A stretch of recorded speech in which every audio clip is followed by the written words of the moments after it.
코로나 지금 그 델타 변이 때문에 확진자가 계속 줄어들 기미가 안 보입니다. 그래서 우리 광주시도 지금 3단계 시행 중이고, 또 우리 신도분들 중에 백신 접종 이제 1차 한 번 이상 맞으신 분들 좀 아무래도 이제 나이들이 계시니까 많으실 거라고 봅니다. 그래서 가능하면 아직 백신 안 맞으신 분들은 댁에서 유튜브로 동참하시고, 백신 맞으신 분들도 지금 인원 제한이 3단계로 올라가면서 엄격해졌습니다. 문자로 아마 다 보내드렸을 건데, 그래서 상황이 상황이니만큼 가능하면 댁에서 유튜브로 동참하시기 바랍니다. 이게 이제 설령 확진자가 안 나오더라도 접촉자가 예를 들어서 법회에 왔다 갔다 그러면 참석한 사람들, 직원들, 스님들 전부 다 검사 맞고 자가격리하고 뭐 하여튼 한 이틀 정도는 올 수도 됩니다. 뭐 그런 굳이 뭐 확진자가 안 나오더라도 이게 불편한 일들이 많고 또 여러 사람들이 일상생활 하는데 또 힘들어지기 때문에 이런저런 이유로 가능하면 댁에서 유튜브로 시원한 에어컨 바람 탁 맞아가면서 이 떠본데 법당이 떠본데 그 선풍기 뜨거운 바람 맞는 것보다 시원한 에어컨 바람 맞으면서 이렇게 법회에 동참하시면 감사하겠습니다. 그리고 예, 그렇습니다. 꼭 명심해 주시고 우리가 요번 주 다음 주 정도 좀 잘 참으면 그래도 우리가 백중회양은 좀 여법하게 해야 되지 않겠습니까? 그러기 위해서라도 요번 뭐 5제, 6제 정도까지는 좀 우리가 좀 조심하자 당부드립니다. 예, 오늘은 9번 넷째, 다만 좋은 벗을 사귀고 나쁜 벗은 맺지 말지니라. 자, 다 같이 보고 있습니까? 예, 댁에서 보시는 분들도 자료 보시면서 같이 하시기 바랍니다. 새가 쉬려고 할 때는 반드시 숲을 가리고 사람이 배우고자 할 때는 스승과 벗을 가리나니 숲속의 나무를 고르면 머무름이 편안하고 훌륭한 스승과 벗을 만나면 배움이 높아지느니라. 그러므로 선우를 받들어 섬기기를 부모처럼 여기고 나쁜 벗은 원수처럼 멀리 해야 하느니라. 학은 까마귀를 벗하지 않거늘 붕새가 어찌 뱁새와 어울리리요. 소나무에 의지한 칡은 바로 청기를 쏟고 띠풀 속에 선 나무는 삼척이 고작이니 어질지 못한 소인배는 언제든지 멀리하고 뜻을 얻은 고득은 항상 가까이 할지니라. 송하여 이르되 가고 오고 머물 적에 좋은 것을 가까이에 몸과 마음 굳게 잡아 번뇌장애 없애리라. 번뇌장애 다 쓸어서 호련히 밝아지면 서 있는 그곳에서 조사 관문 뚫으리라. 9번은 선우를 사겨라. 그런 이야기죠. 자격문의 내용이 여러분들 뭐 보시면 아시겠지만 거짓말 좀 보태면은 3살 먹은 애들도 다 아는 이야기입니다. 이거 모르는 사람 여기 없죠. 당연한 이야기. 이런 이야기는 이제 아주 당연한 이야기입니다. 뭐 굳이 이거 뭐 설명을 하고 자시고 할 것도 없어요. 자격문의 모든 내용이 보면 아주 당연하고 뭐 쉽게 말하면 뻔한 이야기들입니다. 보면 그럼에도 불구하고 우리 사람들이 이런 거를 잘 못 지키니까 지키라고 뻔한 이야기를 당부하고 또 당부하는 겁니다. 오늘 나오는 이 선우를 사귀고 악우는 멀리하라. 뭐 이제 이런 이야기는 우리가 익히 알고 있고 또 이게 다들 나이들이 되시니까 자식들이나 뭐 주변 사람들에게 이런 이야기를 본인 스스로도 자주 할 거라고 저는 뭐 믿어 의심치 않습니다. 자, 그럼 이 이야기에 전제를 우리는 한번 볼 필요가 있다. 전제. 어떤 경우에 부처님이 이렇게 선우를 가까이 하고 악우, 나쁜 것은 멀리 하라고 했는가를 먼저 그 전제를 알아야 된다. 모든 경우에 인간이라면 누구나 다 이렇게 하라는 이야기가 아닙니다. 부처님은 항상 기본 전제가 있습니다. 수타니파타에도 보면 똑같은 이야기가 나와요. 수행이 뛰어나고 나보다 훌륭한 것은 가까이 하고, 만약에 주변에 나와 같거나 나보다 뛰어난 도반이 없다면 과감하게 무수의 불처럼 혼자서 가라. 나쁜 법과 함께 할 바에는 차라리 혼자서 수행을 해라. 이렇게 수타니파타에도 나옵니다. 그러니까 부처님은 또 그런 이야기도 했죠. 부처님 제자 중에 누군지는 모르겠지만 도반에 대해서 도반이 얼마나 중요한가 물어보니까 부처님이 대답하시기를 뭐라고 그랬죠? 그렇지. 잘하시네. 도반이 전부다라고 이야기를 했어요. 도반이 아주 중요한 게 아니고 도반이 네 수행의 전부를 다 결정할 정도로 정말 중요한 게 도반이다. 그러니까 수행에 도움이 되는 도반이 아니라면 차라리 혼자서 수행을 해라. 이렇게 부처님이 이야기를 했어요. 부처님 이야기의 전제는 뭐냐? 네가 수행자라면 이렇게 해라 라는 이야기입니다. 수행자라면 네가 속세의 모든 인연과 욕망을 버리고 출가를 해서 진리를 깨치고자 그렇게 마음을 먹었다면 제일 중요한 게 뭐냐? 선우를 가까이 하는 것이다. 그것이 네 수행에 결정적인 영향을 준다. 근데 네 주변에 그런 도반이 없으면 혼자서 수행을 해라. 이게 부처님 이야기의 핵심입니다. 이 이야기의 전제는 수행자들은 이렇게 해야 된다 이겁니다. 수행자들은. 근데 이제 우리 출가한 스님들도 뭐 당장 지금 저 같은 경우도 그렇고 우리에게 정심사에 있는 다른 스님들도 그렇고 지금 보면은 이제 나름대로 소임이 있어가지고 수행에 전념할 수가 없는 상황이에요. 뭐 출가했다고 해서 모든 출가자들이 다 또 수행에만 전념할 수 있는 또 그런 건 또 아닙니다. 현실은 원리 원칙으로 따지면 출가하면 오로지 수행만 해야 되지만 또 현실은 그렇지도 않아요. 자의반 타의반 소임을 보기도 하고 이런저런 일로 수행과는 잠시 좀 거리를 두고 살 수도 있습니다. 이런 경우라든가 그 다음에 이제 출가하지 않은 우리 제가자들 같은 경우는 어떻게 해야 되나? 제가자들도 사실 이런 선우를 가까이 하고 악인을 멀리하라 이런 이야기는 뭐 일종의 처세술로 누구나 다 당연하게 알고 있는 겁니다.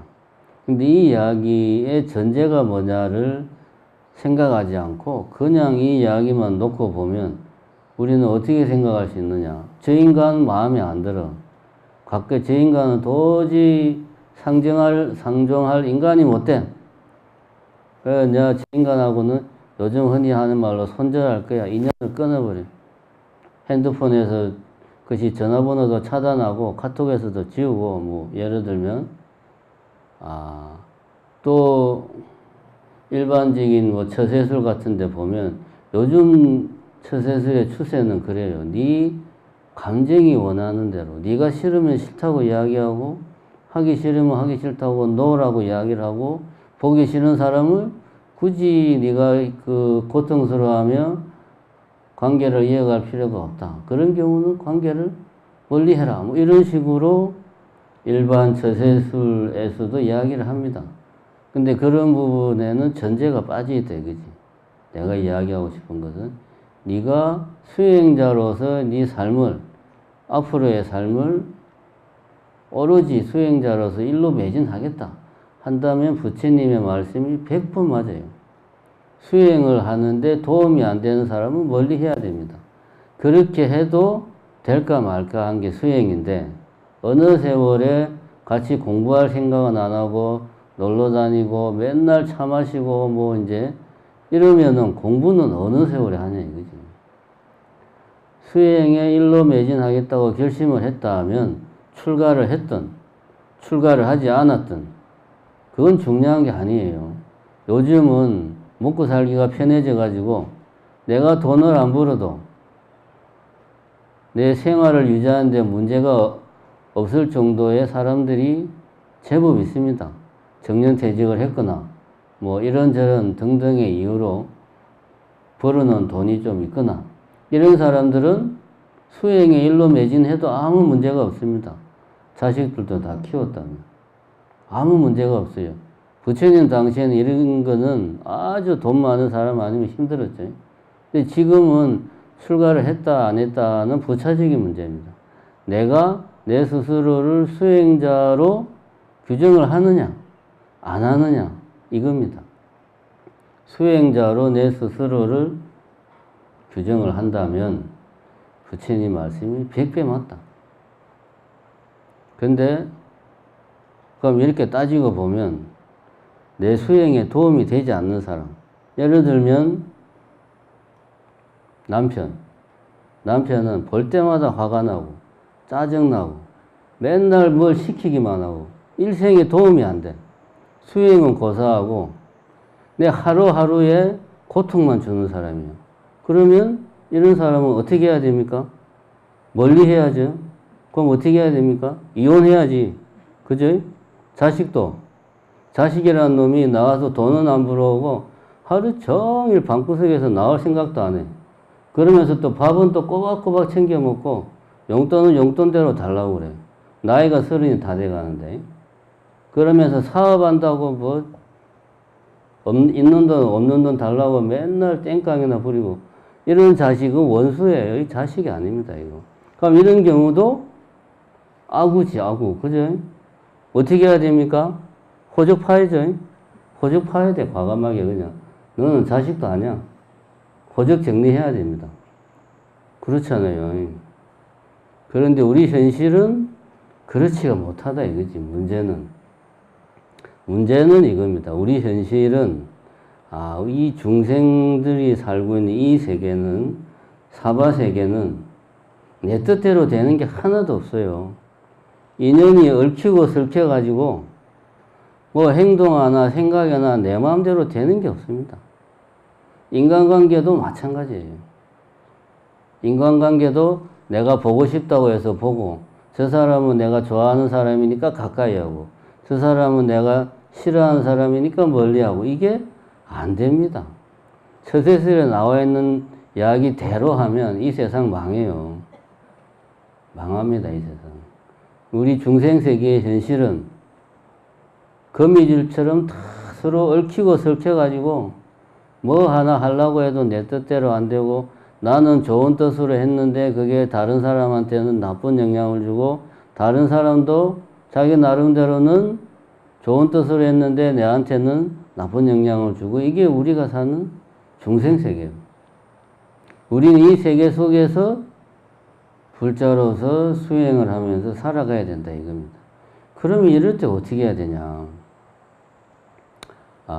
얼마 전에 제가 우연히 요즘 날씨가 더워서 할 일이 없으니까 밖에 나가면 더우니까 맨날 방 안에 있는데, 방 안에서 이제 그 인터넷을 쭉 보는데, 정신과 의사가 그런 이야기를 했더만, 인생을 정신적으로 건강하게 사는 법. 그러니까 자기가 정신과 의사니까 육체적인 건강 말고 정신적으로 건강하게 사는 법 3가지를 이야기하고 있어요. 첫 번째는 뭐냐? 타인에 대한 기대를 하지 마라. 이거는 내가 한 이야기가 아니고 그 정신과 의사가 그렇게 써놨더라고요. 두 번째는 자기 자신에 대한 지적을 하지 마라. 세 번째는 인생의 목표를 너무 크게 잡지 마라. 이 3가지만 안 하면 인생을 행복하게 살 수 있다. 근데 왜 그 정신과 의사가 그런 이야기를 하냐? 자기한테 찾아오는 환자들이 거의 대부분 이 셋 중에 하나 때문에 마음에 병이 들어가지고 정신적으로 힘들어한다 이거지. 그래서 상담받으러 온다 이거지. 왜 자기가 보니까 이 3가지만 지키면 인생이 정말 행복한데 왜 사람들이 못할까? 참 이해할 수 없다. 3가지만 지키십시오 라고 이야기를 합니다. 그건 누가 몰라서 못합니까? 제가 항상 법문할 때마다 하는 이야기지만 우리가 몰라서 못하는 게 아니죠. 마음대로 안 되니까 문제지. 자, 첫 번째, 타인에 대한 기대를 하지 마라. 이 타인이라는 게 내가 잘 모르는 사람이면 별로 기대를 안 하죠. 근데 이 타인이 누굽니까? 내 둘도 없는 내 아들이야. 어릴 때는 공부도 잘하고 말도 잘 들었는데 나이를 먹더니만 취직도 안 되고 시험은 칠 때마다 떨어지고 내가 봐도 그냥 조금만 하면 잘할 수 있는데 이런 경우는 그러면 우리가 기대를 저버릴 수 있냐? 힘들죠. 자기 자식에 대한 미련을 버리는 부모가 몇이나 되겠습니까? 타인에 대한 기대를 버린다는 게 쉬운 일이 아닙니다. 자기 자신에 대한 지적을 멈춘다는 것도 역시 마찬가지. 나는 왜 이럴까? 더 잘할 수 있는데 주변의 다른 사람들과 비교해보면 항상 나는 뭔가 모르게 부족하고 꼭 내가 하면 일이 잘 안 풀리고 왜 그럴까?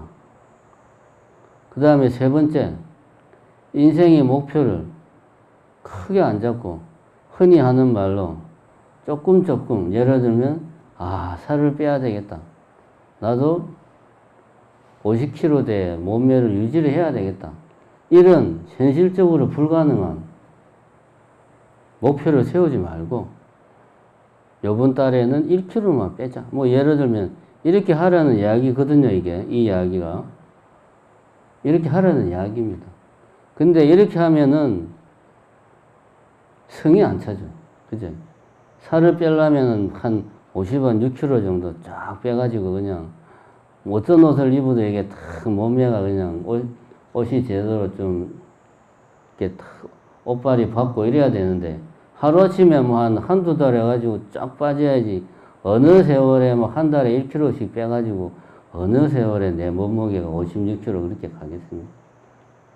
이 모든 것들이 사실은 어디서 출발하고 있냐? 가만히 생각해 보면 결국은 내가 내 안에 욕심에서 출발하고 있다. 타인에 대한 기대, 남이 이렇게 해줬으면 좋겠다.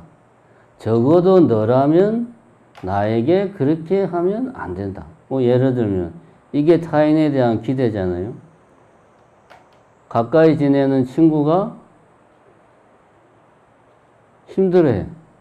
그래서 내가 내 딴에는 생각해서 저녁에 고생이 마음고생이 얼마나 많냐 어쩌고 저쩌고 카톡으로 격려의 카톡을 보냈어. 근데 친구가 씹었어. 내 딴에는 지 생각해가지고 카톡을 보냈는데 친구가 씹어버린 거예요. 그러면 우리의 반응은 어떻습니까? 열받죠. 나는 그래도 이 인간 생각해가지고 참 좋은 말 골라서 카톡을 보냈는데 네가 내 성의를 무시하냐? 너는 그래서 인생이 안 풀리는 거야. 너 사람이 그러면 안 돼. 라고 혼자서 그런 생각을 하고 짜증이 나겠죠. 우리가 뭐 타인에 대한 기대해가지고 자식이 잘 되기를 바라고 이런 눈에 띄는 그런 것들을 말하는 게 아닙니다. 이런 사소한 것들 다 내가 타인에게 바라는 것들이에요. 그래서 아나말로 다음날 그 친구가 카톡을 했다. 그러면 마음 한편으로 서운하지. 그래도 또 싫은 소리 하면 또 그러니까 싫은 소리를 처음에는 안 하죠. 그지? 근데 카톡을 하다가 나중에는 또 자기도 모르게 싫은 소리를 해. 왜 그러냐? 타인에 대한 기대라는 거는 결국은 그 사람이 내 뜻대로, 내 마음대로, 내가 원하는 대로 해주기를 바라는 거예요. 내 욕심입니다. 타인에 대한 기대는 결국 나의 욕심이다. 자기 자신에 대한 지적도 다른 게 아닙니다. 내가 지금보다 더 훌륭한 모습, 더 내가 바라는 모습이기를 바랐는데 지금의 현실에 나는 그렇지 못하다 이거지. 그 갭 때문에 나는 내 자신이 마음에 안 드는 거야. 그것도 결국은 자기 자신에 대한 욕심이에요. 세 번째로 어떤 미래의 목표를 호황되게 잡거나 비현실적으로 잡거나 크게 잡는 것도 결국은 지금의 내 상태가 만족스럽지 못한 거지. 그러니까 내가 원하는 바는 이만큼이니까 이만큼이 하루빨리 당장 이루어지기를 바라는 마음에서 확대 목표 3년 안에 가게가 자리를 잡도록 해야 되겠다. 그건 내 마음대로 되는 게 아니에요. 그거는 절대로 내가 아무리 열심히 해도 2년이 안 되면 망하는 겁니다. 뭐 예를 들면 이런 것들이 과도한 목표를 잡는 거라는 거죠. 이런 것들은 어디서 나오냐? 결국은 내 안의 욕심에서 나오는 겁니다. 우리 중생 세계에서 우리가 악인을 멀리하고 선인을 가까이 하고 이게 마음대로 안 됩니다. 우리는 내 의지와 무관하게 자의반 타의반 이런저런 사람들 속에서 살아가고 있어요. 그러한 경우에 우리들이 마음속에 명심해야 될 것은 오히려 이런 뭐 악인은 멀리하고 선인은 가까이하고 이런 것보다 내가 타인에 대한 기대를 필요 없이 많이 가지고 있는가, 내 스스로를 점검해 볼 필요가 있고, 내가 내 자신에 대해서 필요 이상으로 내 자신에 대해서 내 자신에게 내 스스로 상처를 입히고 있는가 돌아볼 필요가 있고, 내가 호황된 실현하기 힘든 먼 미래에 그런 목표를 설정을 하고 그런 목표를 이루어야 되겠다라고 내 스스로 생각하고 있는가, 이렇게 자기 스스로를 점검을 하는 게 오히려 더 우리가 중생세계에서는 올바로 살아가는 거다. 그러면은 부처님이 이야기한 이 악인은 멀리하고 악우는 멀리하고 선우는 가까이 하라. 이런 이야기는 우리는 어떻게 새겨들어야 되는가? 결국은 내 마음속에 욕심이 모든 우리 중생세계에 살아가는 모든 고통들이 내 마음의 욕심에서부터 비롯되더라 하는 사실을 우선 첫 번째는 우리가 명심을 해야 되겠다. 결국은 거기서부터 출발하는 겁니다. 두 번째는 좋은 사람, 나쁜 사람 판단을 하려면 그 전에 먼저 내가 두 가지를 갖춰야 돼요. 첫 번째는 내가 내 마음속에 중생심을 제대로 잘 살피고 있는가, 그거를 먼저 보고 나서 그 다음에 저 사람은 나에게 도움이 되는 사람, 도움이 안 되는 사람 판단을 하면 거기에 대해서 누가 뭐라고 안 해요. 두 번째로 내가 불자로서 내가 주어진 조건 속에서 열심히 수행을 하고 있는가, 그걸 먼저 봐야 됩니다. 그래서 나는 부족하지만 수행자로서 열심히 살고 있다, 이런 전제하에서 저 사람은 그런데 나의 수행에 전혀 도움이 안 된다. 저 사람은 나의 수행에 큰 도움이 된다. 이렇게 판단하는 것은 나쁘지 않아요. 근데 이 두 가지는 빼버리고 저 사람은 도움이 되는 사람, 저 사람은 도움이 안 되는 사람 이렇게 판단해서 도움이 안 되는 사람을 멀리하고 도움이 되는 사람을 가까이 하는 것은 나의 중생심을 키우는 일이다. 우리 중생 세계는 내 뜻대로 되는 게 하나도 없습니다. 그래서 이 중생 세계는 가장 근본적으로는 내 욕심이 모든 고통을 만들어내니까 지금 이야기한 두 가지 전제를 내가 항상 잘 챙기고 있는가를 자기 자신을 살펴야 된다. 그리고 나서 부처님의 이 말씀을 내가 봐야지 내 자신은 보지 않고 이 이야기만 액면 그대로 해석해가지고 주변 사람들에 대해서 섣부른 자기 욕심의 기준에서 섣부른 판단을 하면 안 되겠다. 예, 이런 이야기, 결국은 이제 뭐 핵심은 이런 이야기입니다. 여기 이제 보면 우리가 이런 작용문 같은 글이 오랜 시간 동안 우리 사람들에게 회자되고 이어져 오는 이유가 뭐냐 하면 누구나 익히 아는 이야기를 어떻게 감동적으로 써놓은 거예요. 마음에 확 박히도록. 여기도 보면 이런 말이 나오잖아. 새가 쉬려고 할 때는 반드시 숲을 가리고 사람이 배우고자 할 때는 스승과 벗을 가린다. 이런 표현들이 딱이 마음속에 한번 딱 와닿아가지고 기억에서 확실히 이제 자리가 잡히는 겁니다. 이런 표현도 그렇고, 그 다음에 소나무에 의지한 칡은 바로 청기를 쏟고 띠풀 속에 선 나무는 삼척도 고작이다.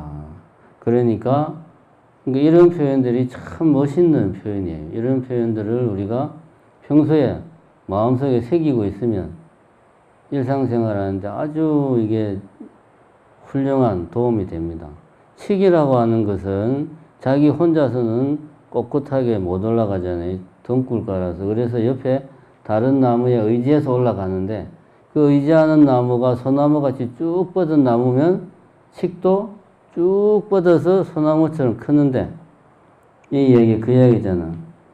나무도 그 띠풀 속에 있는 나무는 주변에 있는 것들이 다 그냥 휘청휘청한 풀이다 보니까 이 나무도 그 주변에 있는 것들처럼 휘청휘청거리고 고작 자라봐야 삼척 밖에 못 자란다. 그러니까 주변에 어떤 친구들과 함께 하는가가 이만큼 중요하다라는 것을 이렇게 아주 멋있는 표현으로 하고 있습니다. 이런 표현들은 우리가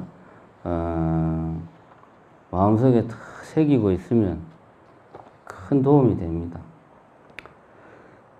송하여 이르되 가고 오고 머물 적에 좋은 것을 가까이 해 몸과 마음 굳게 잡아 번뇌장애 없애리라.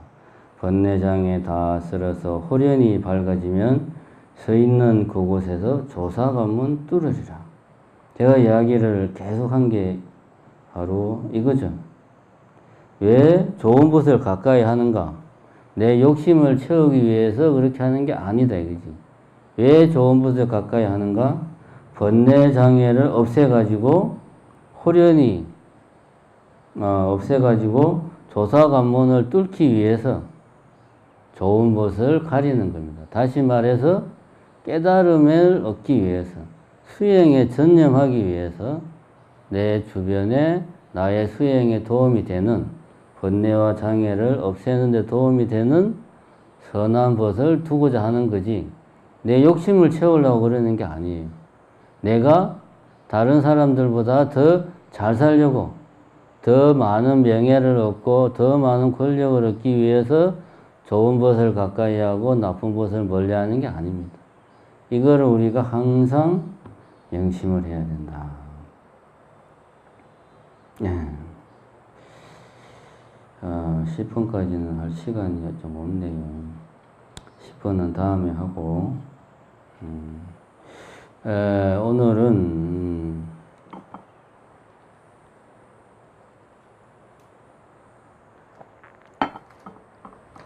공지사항이라기보다 지금 우리가 백중기간 동안 제사를 일주일마다 한 번씩 지내고 있습니다. 그러면 이제 과일도 이렇게 보면 뭐 엄청나게 많이 쌓아놓고 요즘같이 비싼 때 또 오늘은 보니까 비싼 아보카도까지 그냥 뭐 산더미 같이 아보카도를 쌓아놨는데, 야, 저 아보카도가 저게 사실은 악마의 과일이에요. 저게 비싸고 맛은 있지만 아보카도를 재배하려고 브라질에 밀림을 딱 불태워가지고 나무들 다 베버리고 거기에 저걸 이제 심는다고 그러지 않습니까? 그래서 지구 온난화, 기후위기에 나름대로 일조하고 있는 게 저 아보카도예요, 지금. 그리고 저게 또 물을 엄청나게 많이 먹는데, 보면. 그래서 이제 우리가 물론, 영가님들을 위해서 좋은 과일, 비싼 과일 올리는 건 좋지만, 그래도 저 과일이 어떻게 만들어지는가, 이런 생각은 좀 한번 해볼 필요가 있겠다. 가능하면 국산 과일 쓰고, 가능하면 뭐, 이렇게 우리 지구에 도움이 되는 건 사실 없죠. 지금 상황에서. 뭐든지 다 만들어지는 과정에서 어떻게든 피해를 주니까 덜 피해를 주는 그런 과일을 써야 되겠다. 이 이야기를 하자는 게 아니고, 우리가 매주 제사를 지내는데, 그럼 제수 음식이 나옵니다. 제수 음식이 나오는데, 그동안 몇 차례 우리 스님들이 이야기를 했는데, 제가 오죽하면 법문 시간에 이 이야기를 하겠습니까? 제수 음식을 먹는 사람이 없어서 버린다 이거야. 요즘 같은 세상에 음식을 하나 만들기 위해서는 또 엄청나게 많은 자원이 낭비되고, 또 그로 인해서 지구가 또 더 고통을 받는데, 그럼 그렇게 해서 인간이 먹으면 그나마 다행인데 그걸 또 버려요. 버리면 또 지구에, 환경에 또 그게 엄청난 심각한 폐해를 준다 이겁니다. 이 음식물 쓰레기가 나오면 안 돼요. 근데 이제 왜 제수 음식을 안 먹냐? 첫 번째는 그겁니다. 이게 이제 제사상에 올라간 건데 찝찝하다 이거지. 근데 이거는 우리가 잘 생각해 볼 필요가 있습니다. 누구를 위해서 우리가 저 제사상을 차렸습니까? 바로 우리 아버지, 할아버지, 속가 친어머니, 뭐, 고모 등등등 우리 조상님들을 위해서 저 제사 음식을 차렸어요. 그러면은 뭐 굳이 뭐 불교 부처님 가르침 떠나가지고 다른 귀신이 아니고 조상님들이 와서 저 음식을 먹고 갔어요. 근데 이게 찝찝하다고 안 먹으면 조상님들이 찝찝하다는 이야기야. 그럼 이거는 행동이 말이 안 돼. 조상님들을 모신다고 차려놓고 또 먹는 거는 귀신이 손댄 거라서 나 찝찝해서 안 먹는다. 말이 안 되는 거야, 앞뒤로. 오히려 고맙게 먹어야 돼. 조상님들이 내가 차린 음식을 원래 이제 귀신들은 촉식을 한다고 그러죠. 뭐, 안 봐서 모르겠지만, 촉식, 손으로 된다고. 맛있게 드셨으니까 그 음식을 내가 먹으면 우리는 이제 통하는 거지. 조상님하고 내하고. 그렇게 생각해야 됩니다. 그래서 그 우리 스님들도 그렇고, 직원들도 그렇고, 지금이야 이제 우리가 공양간에서 공양을 못하지만 우리 봉사하시는 분들도 그렇고, 제사 음식은 가장 먼저 맛있게 먹어야 됩니다. 우리 스님들은 그런 게 전혀 없는데, 가끔 우리 신도분들 중에 그런 생각을 하는 분들이 있는 것 같아요. 이런 생각은 전혀 잘못된 생각이다. 여러분들이 꼭 명심하시기 바랍니다. 두 번째는 그런 거는 아는데 제사 음식은 올라온 지 몇 시간이 지나서 차고 다 식어서 그러고 양념이 제대로 맛있게 안 돼 있어가지고 맛도 없고 그걸 내가 왜 먹냐 이렇게 생각하는 사람들이 또 있습니다. 근데 이제 그거는 우리가 맛있게 만들어서 먹으면 돼요. 우리가 먼저 음식물 쓰레기를 안 만들려고 노력을 해야 돼요. 그래야지 뭐 이래서 안 먹고 저래서 안 먹고 반찬 남기고 이러면 안 됩니다. 요즘 같은 세상에 우리가 뭐 굳이 제가 구구절절 말을 안 하더라도 지금 지구가 지금 거의 막 그냥 사람으로 치면 거의 중환자실에서 지금 오늘 내일 하고 있잖아요. 우리가 다 알고 있잖아요, 지금. 그런데 텔레비에서 맨날 그런 거를 보면서 일상생활에서는 일회용품 쓰고 음식물 쓰레기 막 버리고 하면 그러면 안 되는 거예요. 사람이 그러면 머리 따로 행동 따로 가는 거예요. 그래서 이 지구가 요 모양 요 꼴입니다. 그러니까 제가 오늘 하고자 하는 이야기는 다른 게 아니고 제사상에 올라온 음식 내부터 먼저 먹자. 이런 마음을 꼭 가지고 여러분들이 집에서 어떻게 하는 것까지는 제가 뭐라고 할 권리가 없습니다. 그것까지는 뭐 제가 할 이야기가 없고 최소한 정심사에서는 음식물 쓰레기가 절대로 나오면 안 된다. 이걸 우리 신도분들이 도와줘야 돼요. 공양관에서도 어떻게든 맛있게 먹을 수 있게 만들어줘야 되고 우리 직원들도 제사에 올라온 반찬들 맛있게 먹어야 됩니다. 맛이 없어도 맛있게 먹어야 돼요. 왜? 음식물 쓰레기 나오면 안 되니까. 여러분들 꼭 명심하시기를 당부드립니다. 네, 감사합니다.